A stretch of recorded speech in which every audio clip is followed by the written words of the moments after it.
जो है पिछले क्लास में जीमेन इफेक्ट देखे थे, और जीमेन इफेक्ट के बाद हम लोगों ने एनामलस जीमेन इफेक्ट देखा था। अब जीमेन इफेक्ट और एनामलस जीमेन इफेक्ट क्या था, ये थोड़ा समझने का चीज है। तो जीमेन इफेक्ट में बताए थे कि जब किसी सिंगलेट को हम वीक मैग्नेटिक फील्ड से पास कराते हैं तो सिंगलेट का डिसोसिएशन होता है, सिंगलेट ब्रेक कर जाता है कई एक सारे कंपोनेंट में। बेसिकली 3 कंपोनेंट बन रहा था, एक कंपोनेंट को पाई कह रहे थे, 2 कंपोनेंट को सिग्मा, जिसमें है ना ऑसिलेशन जो है या वाइब्रेशन है पैरेलल फील्ड के था, उसको पाई कह रहे थे, जो परपेंडिकुलर था उसको हम लोग सिग्मा कह रहे थे, ऐसे नाम दिए थे, है ना। पाई और सिग्मा सिंगलेट के कंपोनेंट्स के बीच में ये हुआ था, शिफ्टिंग हुआ था। तो खैर इसको हम लोग कह रहे थे जीमेन इफेक्ट। और एनामलस जीमेन इफेक्ट में हम लोग बात किए थे मल्टीप्लेट्स को लेकर के। मल्टीप्लेट्स क्या था, तो हमने कहा था कि जैसे एग्जांपल में आप ले लीजिए कि सोडियम 2 वेवलेंथ का लाइट इमिट करता है, सोडियम D1 D2। अगर इनको हम लोग वीक मैग्नेटिक फील्ड से डेविएट करेंगे तो हम देख रहे थे 5 या 6 कंपोनेंट में लाइट हमारा ब्रेक कर जा रहा था, है ना। तो ये भी एक प्रकार का डिसोसिएशन था। तो जो सिंगलेट टूट रहा था ना वीक मैग्नेटिक फील्ड में, इसको हम कह रहे थे क्या, इसको हम कह रहे थे जीमेन इफेक्ट। और जो मल्टीप्लेट टूट रहा था ना, इसको हम कह रहे थे क्या, इसको हम कह रहे थे एनामलस जीमेन इफेक्ट। अब सिंगलेट के टूटने का मतलब क्या था कि सिंगलेट के आउटर मोस्ट शेल में एक इलेक्ट्रॉन था, मतलब जिसमें एटम से निकल रहा था उसके आउटर मोस्ट शेल में एक इलेक्ट्रॉन था, और ये एस सब शेल में पाया जा रहा था। तो किसी भी हाई ट्रांजिशन से एस सब सेल में आ रहा था तो हमको एक सिंगल स्पेक्ट्रम मिल रहा था। यह सिंगल स्पेक्ट्रम का ही डिसोसिएशन हो रहा था वीक मैग्नेटिक फील्ड में। जबकि जबकि किसी मल्टीप्लेट में क्या हो रहा था कि मल्टीप्लेट में हम लोगों ने 2 स्टेट लिया था, एक एस और एक पी लिया था, है ना। तो हम लोग देख रहे थे कि एस और पी के अलग अलग कॉन्फ़िगरेशन के कारण अलग अलग, है ना, लाइन डेवलप हो रहा था। तो खैर अब अगला है पाश्चन बेक इफेक्ट। अब पाश्चन बेक इफेक्ट क्या है, या तो पाश्चन बेक इफेक्ट दरअसल जीमेन इफेक्ट का ही एक आगे का रूप है। अब देखिए जीमेन इफेक्ट में हमने क्या बताया था कि मल्टीप्लेट सॉरी सिंगलेट ब्रेक करता है 3 कंपोनेंट में, है ना। सिंगलेट ब्रेक करता है 3 कंपोनेंट में। पहले लिखिए सब लोग पाश्चन बेक इफेक्ट है क्या, उसके बाद हम इसको आगे बताते हैं। लिखिए in the Zeeman effect, in the Zeeman effect, थोड़ा सा साउंड बढ़ा दो उसका। In the Zeeman effect the external magnetic field is weak as compared with the internal fields.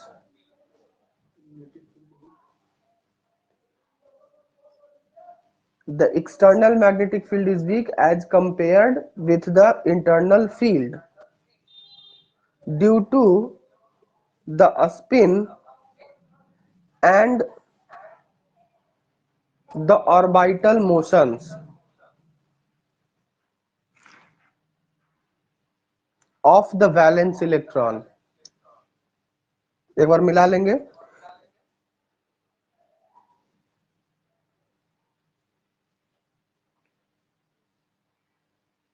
लिखेंगे, मिला लीजिए।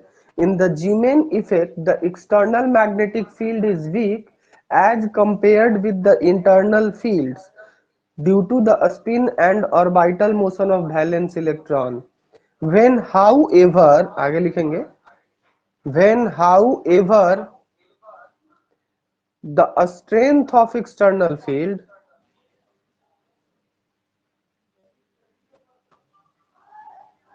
is increased,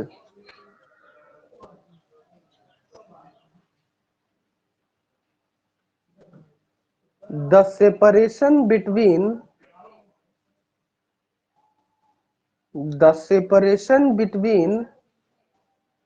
Zeeman components, the separation between Zeeman components increase until they become the separation between until they become the separation between multiplet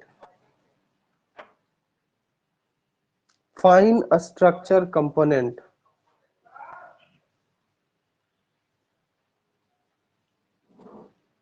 fine structure component full stop. The anomalous Zeeman pattern the anomalous Zeeman pattern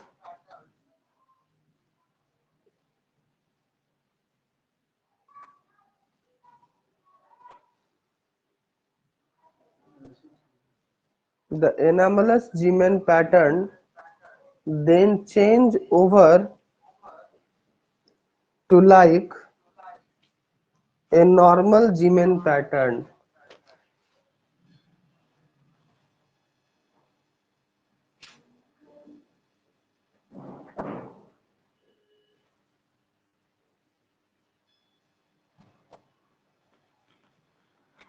Normal Zeeman pattern. Full stop. The phenomenon is known as the phenomenon is known as Paschen-Beck effect. The phenomenon is known as the Paschen-Beck effect.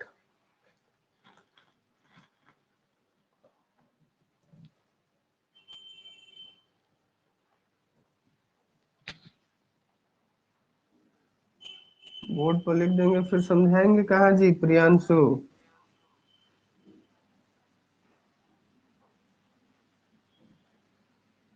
प्रयास करिए सुन करके लिखने का।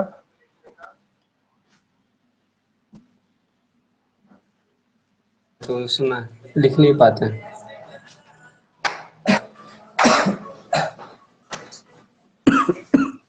देखिए ये हमारा कोई है सिंगलेट और इसी सिंगलेट का डिसोसिएशन होता था तीन कंपोनेंट्स में।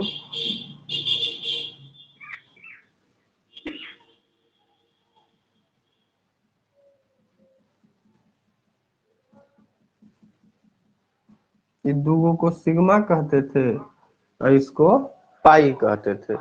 यह था सिंगलेट सिंगलेट का। अब यही सिंगलेट अगर हमारा मल्टीप्लेट होता था कि दो गो लाइन है, एग्जाम्पल में बताए थे कि सोडियम D1 D2 लाइन है और ये कंपोनेंट्स अगर हमारे ब्रेक करते थे तो कई कंपोनेंट्स में टूटते थे।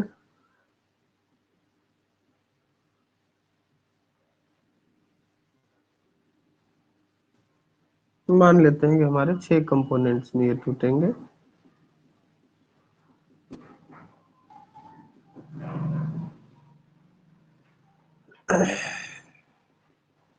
इस प्रकार से इसमें भी आपका है दो सिग्मा 2 पाई होता था और 4 सिग्मा होता था, है ना। 2 पाई और 4 सिग्मा यही था ना।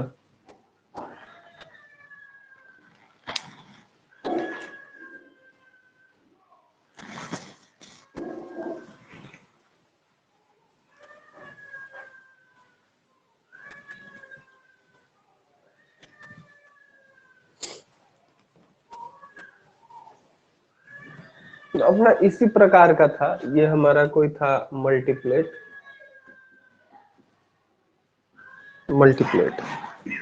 अब देखिए आप कह क्या रहे थे कि सर किसी सिंगलेट से हम, है ना, मैग्नेटिक फील्ड पास करा देंगे। अब इसका एक फिगर से हम लोगों ने जीमेन इफेक्ट में देखा था कि किस प्रकार का एक व्यवस्था था। तो आपको फिगर भी याद होगा कि या पिछले क्लास का यदि आप फिगर देखिएगा तो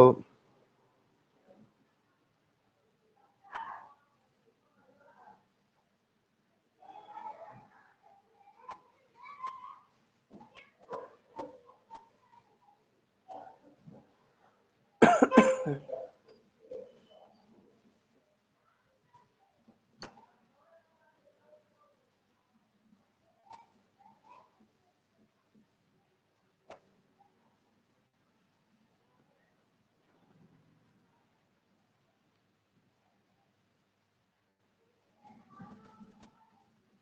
ऐसा सीन था, यहाँ से निकल के आ रहा था और आप यहाँ पर अपना टेलीस्कोप से इसको देख रहे थे। ये था आपका टेलीस्कोप,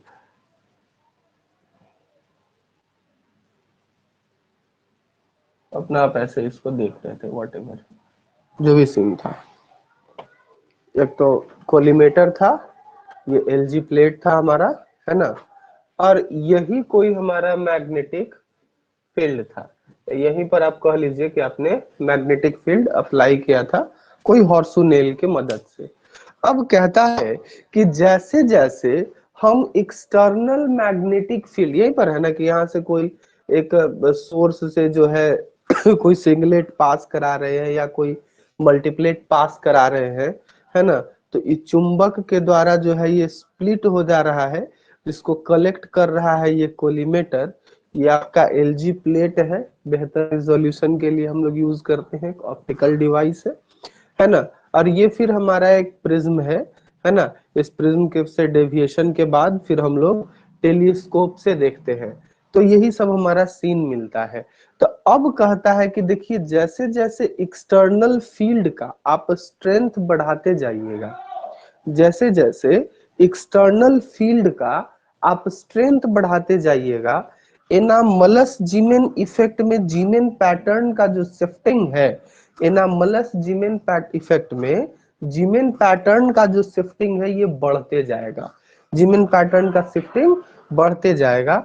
और जब यह शिफ्टिंग नॉर्मल जीमेन इफेक्ट से ज्यादा होगा, अच्छा ये शिफ्टिंग क्यों बढ़ रहा है, तो हम कहते हैं जैसे जैसे हम फील्ड का स्ट्रेंथ बढ़ाते जाएंगे, जैसे जैसे हम फील्ड का स्ट्रेंथ बढ़ाते जाएंगे, जीमेन पैटर्न का शिफ्टिंग बढ़ते जाएगा।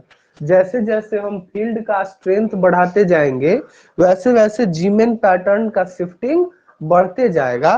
बढ़ते बढ़ते अगर यह जी नॉर्मल जीमेन पैटर्न से ज्यादा हो गया, है ना, थोड़ा सा भी ज्यादा हो गया, तो हम लोग इसी इफेक्ट को क्या कहेंगे, इसी इफेक्ट को कहेंगे पास्चन-वेक इफेक्ट। मतलब कि कोई मल्टीप्लेट के जीमेन पैटर्न सिंगलेट के जीमेन पैटर्न से ज्यादा हो गया bye the application of increasing of magnetic field, तब हम लोग इसी इफेक्ट को क्या कहेंगे, पास्चन-वेक इफेक्ट कहेंगे। क्या है पास्चन-वेक इफेक्ट, सो समझिए। हम कह रहे कि किसी मल्टीप्लेट को हम पास कराते हैं किसी वीक मैग्नेटिक फील्ड से, जब हम वीक मैग्नेटिक फील्ड से पास कराते हैं तो क्या होता है कि यह मल्टीप्लेट बहुत सारे एनामलस जीमेन पैटर्न में, या इसको हम सिंपली जीमेन पैटर्न भी कहते हैं, बहुत सारे जीमेन पैटर्न में डिसोसिएट हो जाता है। दो जीमेन पैटर्न के बीच की दूरी कुछ ना कुछ होती है, दो जीमेन, जैसे यहाँ देखिए ये दो बीच का दूरी यहाँ पर है, ये बीच का दूरी, ये बीच का दूरी, ये बीच का दूरी, ये बीच का दूरी। तो हम कह रहे कि यदि किसी मल्टीप्लेट को हम लोग वीक मैग्नेटिक फील्ड से पास कराते हैं तो वह मल्टीप्लेट कई एक सारे कंपोनेंट में टूट जाता है। अब ये कंपोनेंट के बीच की दूरी अप्लाइड फील्ड के प्रोपोर्शनल होता है ना, अप्लाइड फील्ड के प्रोपोर्शनल होता है दिस जीमेन शिफ्ट। हम कहते हैं कि अगर हम यह फील्ड का स्ट्रेंथ बढ़ाते जाते हैं तो जीमेन शिफ्टिंग बढ़ते जाता है, और बढ़ते बढ़ते यह किसके बराबर हो जाता है, यह नॉर्मल जीमेन पैटर्न के या तो बराबर हो जाता है या उसके से बड़ा हो जाता है। तो कहते हैं इसी कन्वर्सन को, एनामलस जीमेन इफेक्ट को, है ना, जीमेन इफेक्ट में कन्वर्ट कर दिए by the application of increasing of magnetic field, है ना। एनामलस जीमेन इफेक्ट को कन्वर्ट कर दिए जीमेन इफेक्ट में by the application of increasing of magnetic field, है ना। Then such phenomenon is called Paschen Back effect. Paschen Back effect क्या है? तो एनामलस जीमेन पैटर्न का कन्वर्सन हो गया जीमेन पैटर्न में। कैसे? यही बात बता रहे हैं। हम कह रहे हैं कि एक्सटर्नल सोर्स से जो मल्टीप्लेट निकल रहा, हम इसमें अप्लाई कर दिए मैग्नेटिक फील्ड।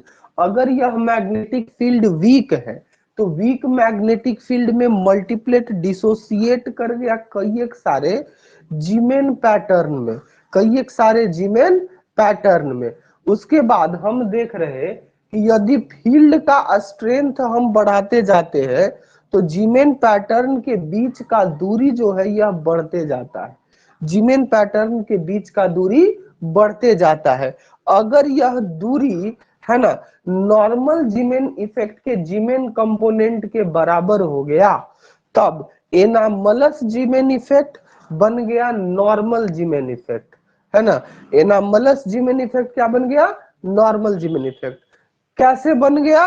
तो हम लोगों ने मैग्नेटिक फील्ड बढ़ाया तो जीमेन पैटर्न के बीच का दूरी बढ़ गया, तो जीमेन पैटर्न के बीच का दूरी बढ़ा, वो कन्वर्ट कर गया जीमेन पैटर्न में। देन इसी इफेक्ट को हम कहते हैं पास्चन-बेक इफेक्ट। तो कहेगा व्हाट इज पास्चन-बेक इफेक्ट? हम कहेंगे कि when a multiplet is passing through a weak magnetic field, then the multiplet dissociates into several Zeeman pattern. The shifting या the distance between these Zeeman pattern is dependent या आप कह लीजिए proportional to the applied magnetic field. When we increase the magnetic field, the distance between Zeeman pattern increases. The distance between Zeeman pattern increases, है ना। And a situation comes when the Zeeman pattern is the distance between Zeeman pattern is equal to the normal Zeeman pattern, then the phenomenon is called Paschen-Beck effect। ठीक है, यहां तक किसी को कोई दिक्कत है? Paschen-Beck effect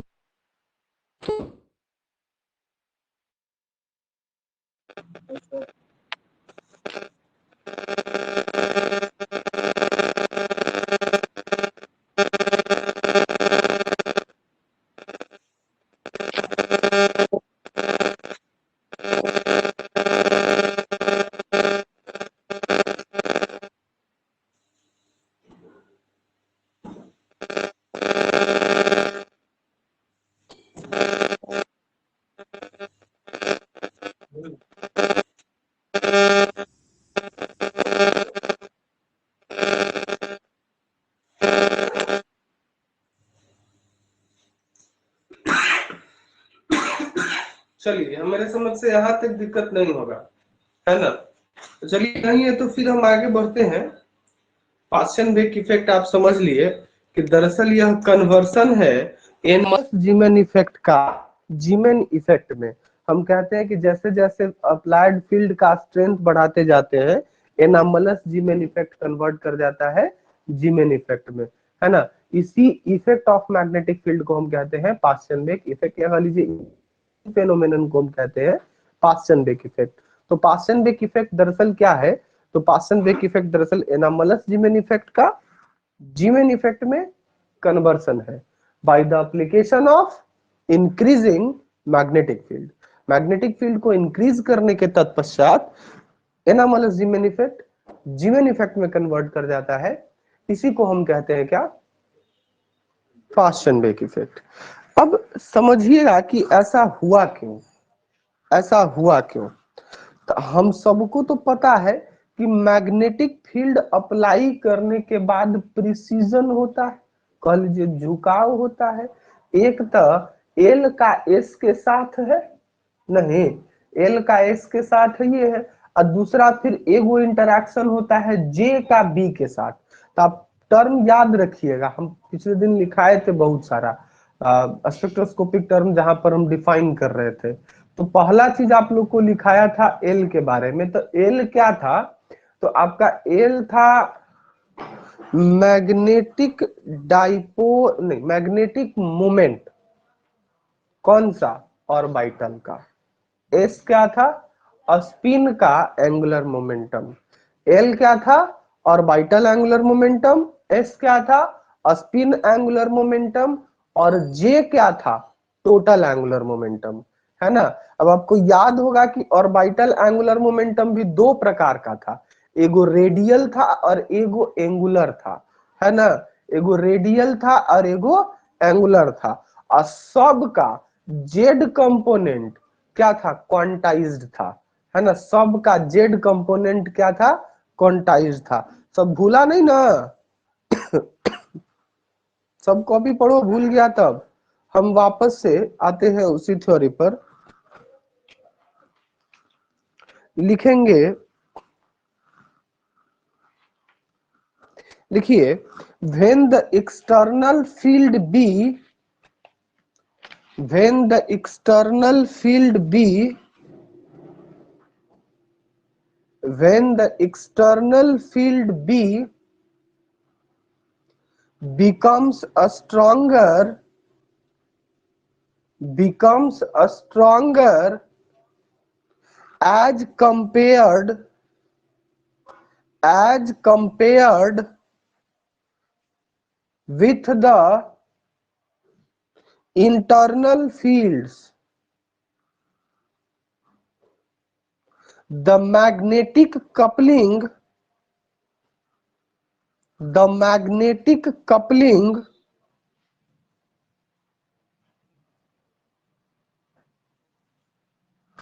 between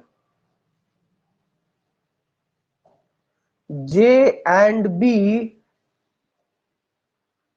exceeds, J and B exceeds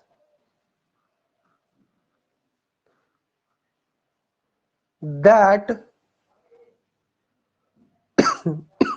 that between L and S,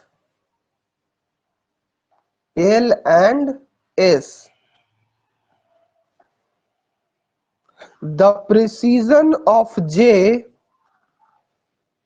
the precision of J about B, the precision of J about B becomes faster, becomes faster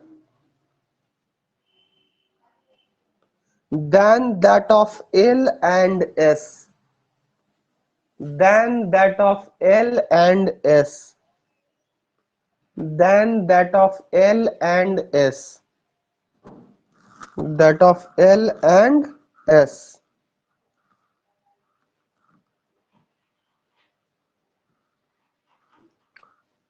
About J, about J, about J. Under these conditions, under these conditions, under these conditions, the coupling between L and S, L and S is partially broken down, is partially broken down,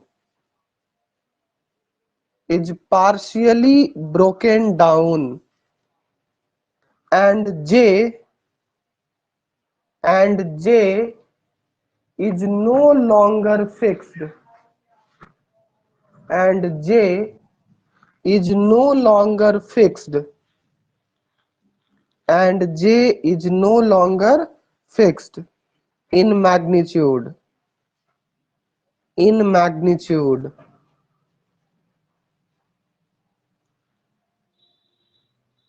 लिखेंगे as the field B, as the field B,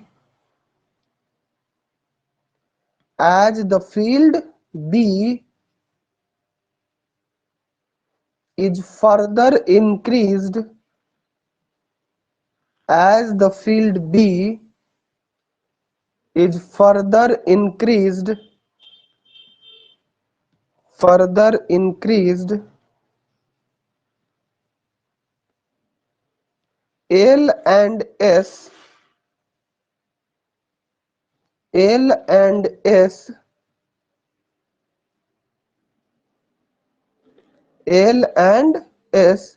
start precising PRECESSING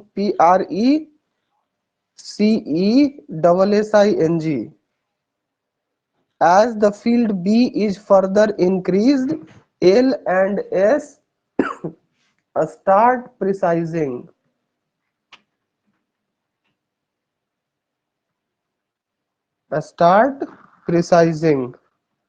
about B with quantized component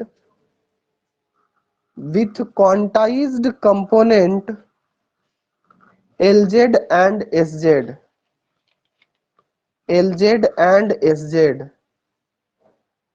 LZ and SZ along the field direction along the field direction along the field direction along the field direction। अब आपको याद होगा कि LZ बराबर आप क्या लिखते थे, तो LZ बराबर आप लिखते थे ml h बाई 2 पाई और SZ बराबर आप क्या लिखते थे ms h बाई 2 पाई।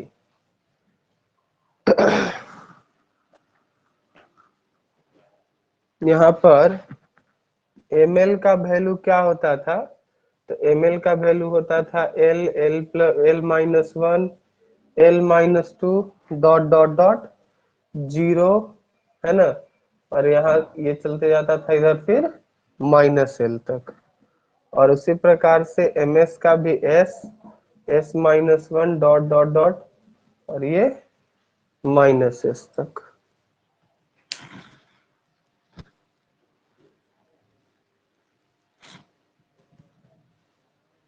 नीचे लिखिए, ये सब बात हम लोग बता चुके हैं इससे पहले, फिर से एक बार आपको बता देते हैं कि क्या हम लोगों को करना है। कुछ ज्यादा इसमें नहीं है। पास्चन-बेक इफेक्ट क्या है, तो हम लोग कहेंगे कि जब हम लोग एनामलस जीमेन इफेक्ट में क्या करते हैं, एक्सटर्नल मैग्नेटिक फील्ड को बढ़ाते चले जाते हैं। एनामलस जीमेन इफेक्ट में जब हम लोग एक्सटर्नल मैग्नेटिक फील्ड को बढ़ाते जाते हैं तो जीमेन शिफ्टिंग जो है वो नॉर्मल जीमेन शिफ्टिंग से बढ़ जाता है। ठीक है, नॉर्मल जीमेन शिफ्टिंग से बढ़ जाता है ना। कहते हैं क्या कि जब एनामलस जीमेन इफेक्ट में हम लोग एक्सटर्नल में, एकदम याद कर लो तुरंत अभी, है ना, अभी तुरंत याद कर लो कि यदि हम लोग एनामलस जीमेन इफेक्ट में हम लोग क्या करते हैं, एक्सटर्नल फील्ड बढ़ाते जाते हैं तो जो जीमेन शिफ्टिंग है यह नॉर्मल जीमेन शिफ्टिंग से बढ़ जाता है। एनामलस जीमेन इफेक्ट में हम लोग एक्सटर्नल फील्ड अप्लाई करते हुए बढ़ाते जाते हैं तो जीमेन शिफ्टिंग जो है वो नॉर्मल जीमेन शिफ्टिंग से बढ़ जाता है। इसी इफेक्ट को हम पास्चन-बेक इफेक्ट कहते हैं। अब ऐसा क्यों हो रहा है, तो ऐसा इसलिए हो रहा है कि मान लीजिए कि हमारे पास ये एक्सटर्नल मैग्नेटिक फील्ड है B अलोंग Z डायरेक्शन, ये एक्सिस है Z।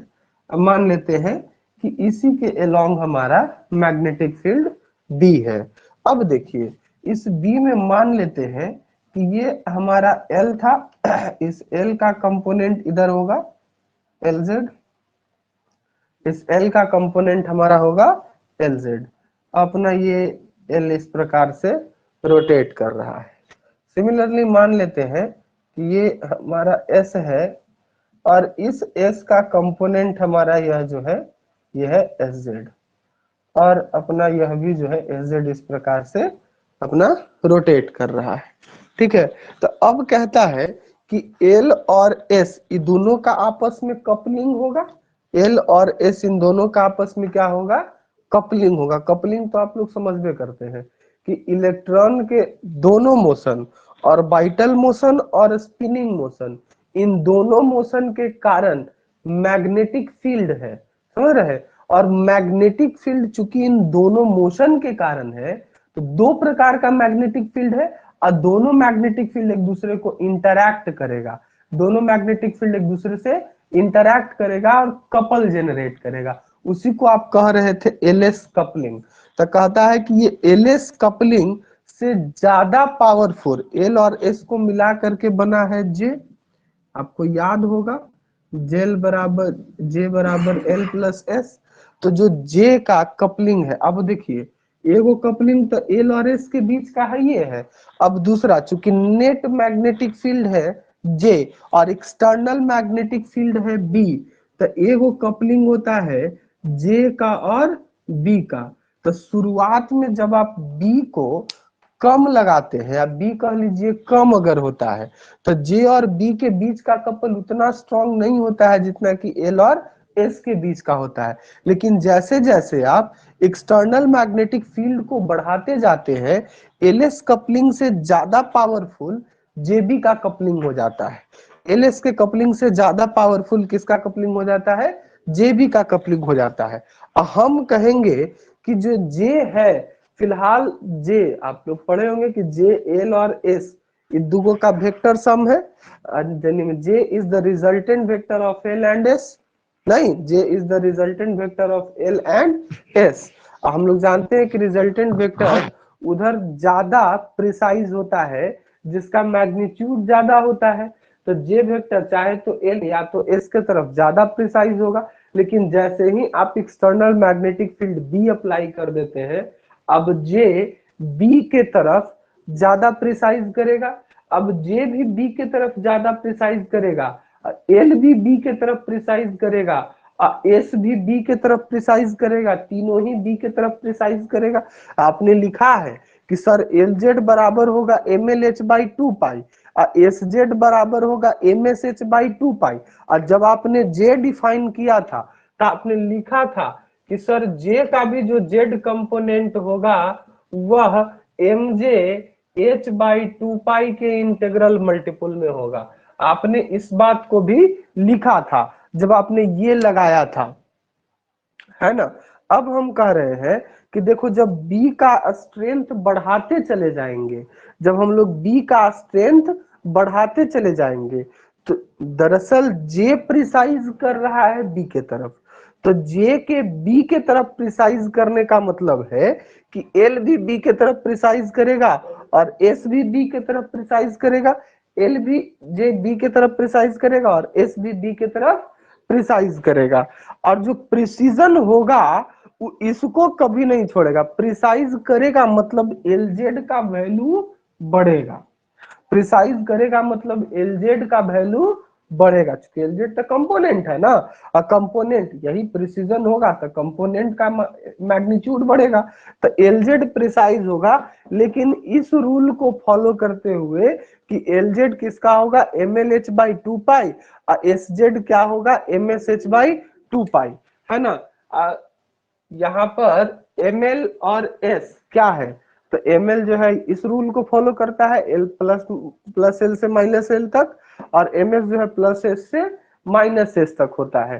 इसी को आप कहते थे लार्मर थ्योरम, इसी को आप कहते थे लार्मर थ्योरम।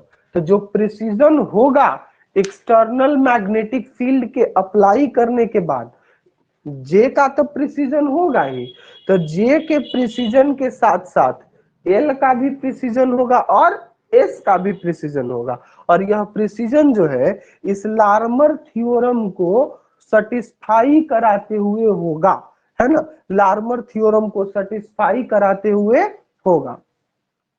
अब इसी में हमको देखना है आगे, और पहले तो आप लोग सब ये वाला फिगर बना लीजिए और ये इक्वेशन सारा लिख लीजिए, फिगर बना लीजिए और इक्वेशन लिख लीजिए नीचे वाला।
चलिए ये हो गया। तो हमने लिख लिया, क्या हमने कहा कि यदि बी लगाएंगे तो जे प्रिसाइज करेगा बी के तरफ। अब जे के प्रिसीजन का मतलब हुआ कि एल भी प्रिसाइज करेगा और एस भी प्रिसाइज करेगा। तो भाई क्या होगा, corresponding angular magnetic moment, moment not momenta, moment के साथ ओमेगा एल। ओमेगा एल आपको याद होगा कि ओमेगा एल को हमने डिफाइन किया था magnetic orbital magnetic moment. Omega L को हमने डिफाइन किया था ऑर्बिटल मैग्नेटिक मोमेंट। तो ऑर्बिटल मैग्नेटिक मोमेंट के साथ क्या होगा, तो ऑर्बिटल मैग्नेटिक मोमेंट हो जाएगा E/2m इंटू बी। E/2m आपका जाइरो मैग्नेटिक रेशियो है ना, E/2m आपका जाइरो मैग्नेटिक रेशियो है ना। तो नीचे लिखेंगे कि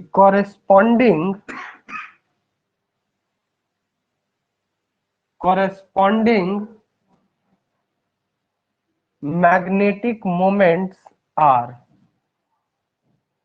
कॉरेस्पॉन्डिंग मैग्नेटिक मोमेंट्स आर, जिसमें पहला नंबर में लिखेंगे orbital magnetic moment, orbital magnetic moment omega L बराबर E/2m इंटू बी। और दूसरा लिखेंगे स्पिन मैग्नेटिक मोमेंट। तो स्पिन मैग्नेटिक मोमेंट को हम लोग लिखेंगे omega S, and omega S equal to 2E/2m। Spin का जाइरो मैग्नेटिक रेशियो ऑर्बिटल से दुगना होता है इंटू ई।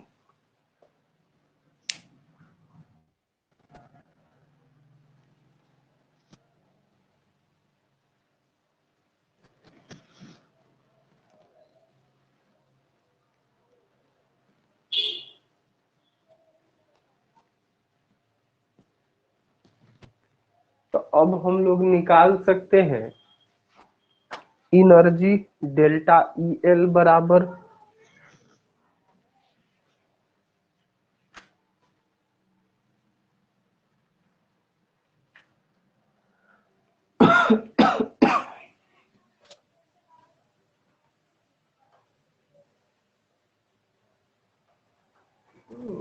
एक मिनट, यहाँ पर हमने LZ लिखा था, LZ क्या लिखा था,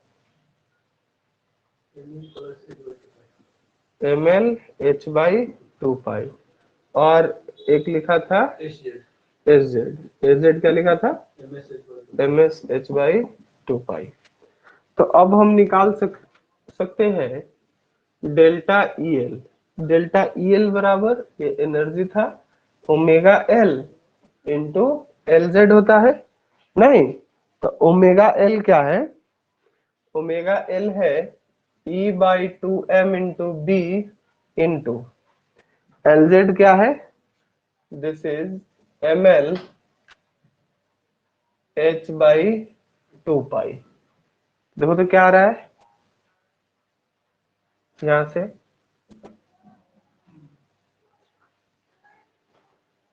सर थोड़ा नीचे लिखे सर, वो चमक रहा है। कुछ कटवट नहीं रहा है ना, है हाँ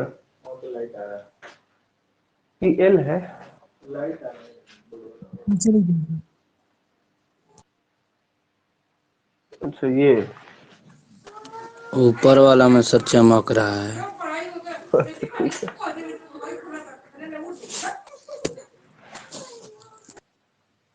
नहीं दिख रहा है, दिख रहा ना डेल्टा ई एल। अब चलिए तो अब अगर हम लोग डेल्टा ई एस लिखे तो क्या लिखेंगे, omega S into L S, नहीं इंटू एस जेड ना, वो एल जेड था तो ये एस जेड। तो ओमेगा एस कितना है 2E/2m इंटू बी है ना, इंटू एस जेड कितना है, दिस इज MS/2 पाई। ठीक है, ये हो गया। अब टोटल एनर्जी अगर हम निकालें डेल्टा ई, तो delta E L plus delta E S, यही होगा ना। तो यहाँ से क्या क्या कॉमन आ जाएगा, यहाँ से ई, एक मिनट, इस सब तो कॉमने आ जाएगा, केवल M L plus two M S को छोड़ दीजिए, तो बाकी सब तो कॉमने है। E by two M into B into H by two पाई,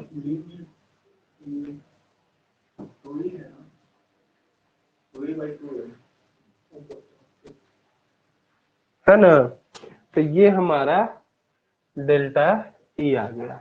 अब यही से हम चाहे तो वेव नंबर नहीं निकाल सकते हैं क्या? निकाल सकते हैं, प्रिंट करिए इसको।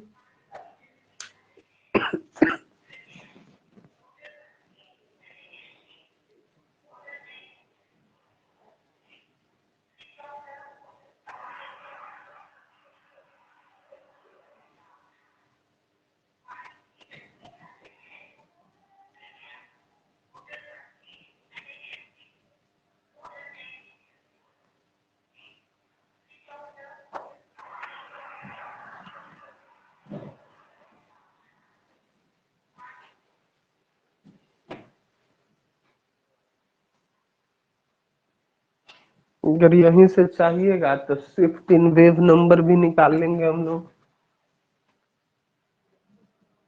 शिफ्ट इन वेव नंबर, तो शिफ्ट इन वेव नंबर को हम क्या लिख रहे थे? शिफ्ट इन वेव नंबर को लिख रहे थे डेल्टा टी। तो डेल्टा टी बराबर था delta E by H C. तो देखिए डेल्टा टी बराबर delta E by H C करके क्या आता है, एम एल प्लस टू, हाँ 2 ms है, M L plus two M S, है ना।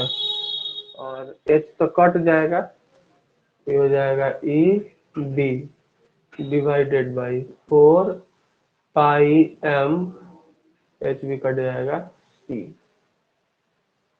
यही हो गया शिफ्टिंग, और क्या।